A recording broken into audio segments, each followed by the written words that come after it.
और गाजीपुर बॉर्डर पर हमारे साथ आप देख रहे होंगे बिहार के पूर्व कृषि मंत्री नरेंद्र सिंह हैं और ये लगातार किसान आंदोलन को अपना समर्थन देने आते हैं। ये दूसरा दौरा है यहाँ पर। ये भी मुझे पता है कि लगातार किसान नेताओं से मीटिंग भी हो रही है और किसान नेताओं का जो कंसर्न है, चाहे ये किसान आंदोलन के जो मुद्दे हैं उनका समर्थन करते हैं। ये जो आंदोलन, चूँकि आप बेहतर समझेंगे, बेहतर बताएंगे कि आप कृषि मंत्री रहे हैं 2 टर्म। दूसरी बात, ये संयोग से हल्के फुल्के अंदाज में कहूँ कि एक नरेंद्र सिंह तोमर हैं जो किसानों की बात नहीं समझ रहे हैं। आप संयोग से नरेंद्र सिंह हैं। ये मुद्दा आखिर इतना लंबा क्यों खिंच रहा है, आप क्या समझ रहे हैं? ये मुद्दा इसलिए खिंच रहा है कि देखिए, इसके पीछे कारपोरेट घराने का हाथ है और ये जो आज इस देश में सत्तासीन दल है वो कारपोरेट घरानों के हाथ की कठपुतली है। ये जो कुछ किया जा रहा है वो इस देश के किसानों को भिखमंगा बनाने की कोशिश हो रही है। वो उनकी ज़मीन पर कब्जा कराना चाहते हैं। जैसे फिरंगी आए थे, उंगली पकड़ के गर्दन पकड़ लिया ब्रिटिश हुकूमत ने। आज पूंजीवादी व्यवस्था की बिल्कुल प्रवक्ता बनी हुई है भाजपा पार्टी और ये धीरे धीरे आम लोगों को गुलाम बनाना चाहती है। और ये देश में ये फासिज्म लाने की तैयारी है इनकी। जो इनके आरएसएस के दर्शन हैं वो दर्शन बड़े खतरनाक हैं। वो हिंदूवाद, हिंदू राष्ट्र, नहीं, आप समझिए इन बातों को। और इसके लिए गरीबों को भिखमंगा बनाना, आम लोगों को भिखमंगा बनाना, कटोरा लेके घूमना या उन पर आश्रित होना, जनता को इनके भरोसे खड़ा होना, ये परिस्थिति पैदा करना चाहते हैं और किसानों से उनकी खेती छीनना चाहते हैं। किसानों को उनका हक छीनना चाहते हैं। जब भी किसानों की बात होती है देश में तो बिहार के किसानों की दुर्दशा की चर्चा होती है और संयोग से आप दो टर्म बिहार में कृषि मंत्री रहे हैं। आपने क्या महसूस किया है कि बिहार के जो बिहारी किसानों की जो समस्या है उसके पीछे क्या वजह? वही वजह है, देखिए, यहाँ तो कुछ लाभ भी मिला है इन 5 प्रदेशों को, बिहार में वो भी नहीं मिला है। जो खरीदारी होनी चाहिए थी वो खरीदारी नहीं होती है, समर्थन मूल्य नहीं होता है। मैं मिनिस्टर था तो मैं प्रति साल शुरू किया, मैंने 2009 से 2014 तक 5 साल हमने हर साल, एक साल पहली साल मैंने 5 साल बोनस स्टेट गवर्नमेंट से मैंने दिलवाया, कैबिनेट से लड़के। फिर दूसरे साल 700 दिलवाया, फिर तीसरे साल 200 और बढ़ाया। यानी 4 सालों तक बढ़ाते बढ़ाते जो एमएसपी तय होती थी उससे 1200 रुपया तक हम 2014 तक अधिक दिलवाए। और ख़रीदारी का एक बिल्कुल चरमराया हुआ ढांचा भी उसको आप कह सकते हैं कि एक एफसीआई, एक एसएफसी के क्रय केंद्र खोले जाते थे। बीच में नीतीश कुमार ने ला दिया कि कोऑपरेटिव खरीदेगी, वो भी एक हो गई 3 पार्टी। आज के डेट पर वहाँ कोई पार्टी नहीं है। अब यही बात कि इस एक्ट में भी ये जो कृषि कानून है इसमें बाजार मंडी व्यवस्था की बात बार चर्चा होती है कि मंडी व्यवस्था कमज़ोर होगी। बिहार में 2006 से मंडी व्यवस्था ख़त्म कर दी गई। आपने महसूस किया कि लोग कहते हैं, लोग ये भी कहते हैं कि मंडी व्यवस्था ख़त्म होने से किसानों को फ़ायदा हुआ, ऐसा है क्या? नहीं, देखिए, पहले न फ़ायदा था। मंडी व्यवस्था जो थी बिहार में जिस तरह की, वो मंडी व्यवस्था वो बिल्कुल ही व्यापारियों के हाथ में थी।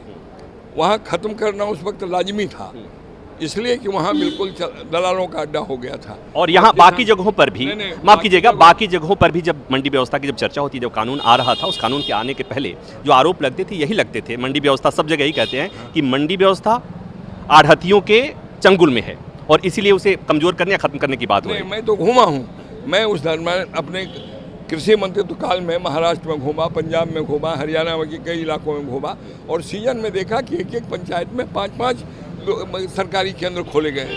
उन मंडियों की बात छोड़ दीजिए, जो बाजार की बड़ी मंडियाँ 20 एकड़, 25 एकड़, 50 एकड़ में लगे, वो मंडियाँ अपनी जगह हैं, उनको रहना भी चाहिए था, उसको सुव्यवस्थित करना चाहिए था।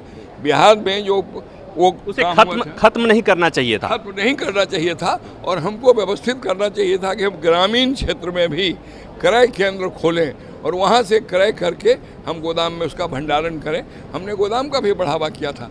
जहाँ हमारे पास मात्र 8 लाख मीट्रिक टन की क्षमता थी हमारे मंत्रिकाल में, जब हम मंत्री पद संभाले थे, हम जब आए तो 32 लाख मीट्रिक टन का हमने गोदाम भी बनवाया बिहार में।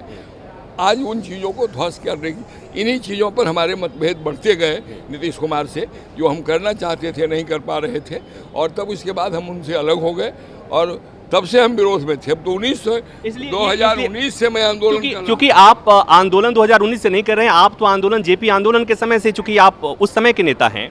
हाँ। जब बिहार के किसानों की जब चर्चा होती है, देश के किसानों की दुर्दशा की चर्चा होती है, तो उसमें बिहारी किसानों की चर्चा होती है, बिहार के किसानों की चर्चा होती है। तो अरे वो किताब ले आना।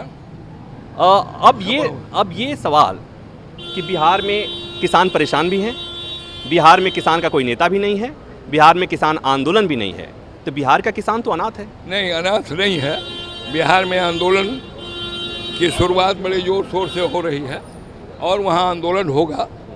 वहाँ जागरूकता नहीं थी, नहीं है। आज वहाँ के दुर्भाग्य ये है कि सही में वहाँ हमने जात पात में बांट के रखा। किसान को आप पूछेंगे कि एमएसपी क्या है मालूम है, तो 100 में 95 लोग बताएगा क्या होता है हम नहीं जानते। उसके लिए जिम्मेवार कौन है? ये सरकार है और राजनीतिक पार्टियां हैं और हम सब लोग हैं। और संयोग से आप हैं। हाँ। हम हैं, हमारी जमात है, हम अपराधी हैं, लेकिन हमने जब महसूस किया तब हमने उनके विरुद्ध 2019 से हमने संघर्ष शुरू किया था।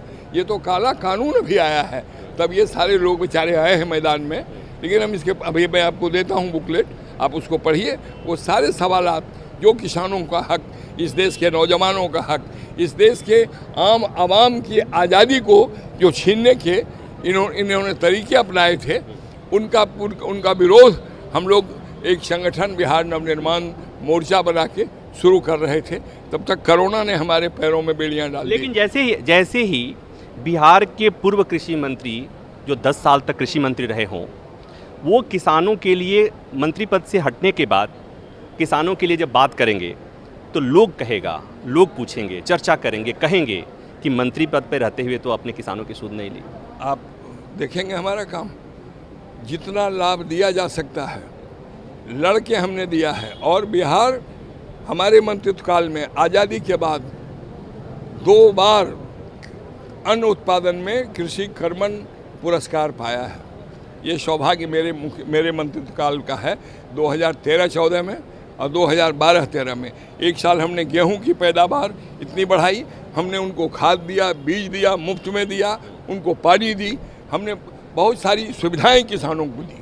और फिर उनके अनाज को खरीदने की व्यवस्था भी हमने करी कि हमने एफसीआई और एसएफसी की दुकानें भी खुलवाई। जो हो सकता है एक स्टेट से और एक व्यक्ति से, वो मैंने प्रयास किया।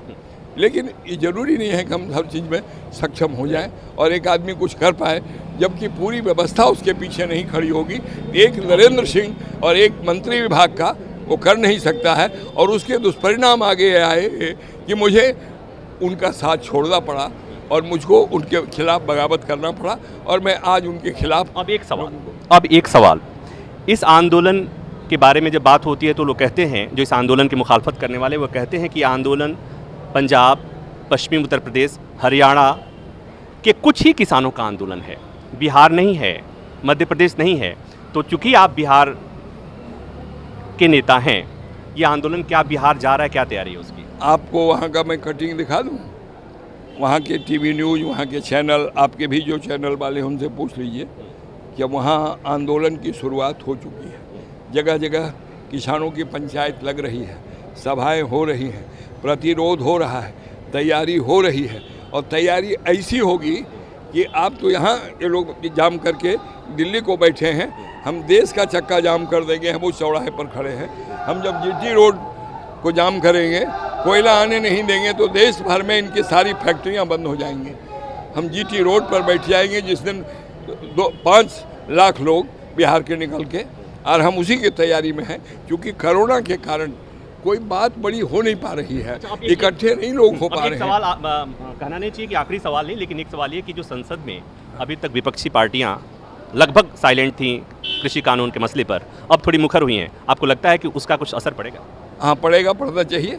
और विपक्षी पार्टियां देर से सही, लेकिन अगर वो मुखर हुई है उनको मैं धन्यवाद देता हूँ। और मैं इसी प्रयास में था भी। मैं इस सिलसिले में पिछली बार आया था तो मैं विपक्ष के यहाँ अन्य नेताओं से भी मिला था और फिर मैंने टिकैत साहब से भी बात करी थी और किसान नेताओं से भी।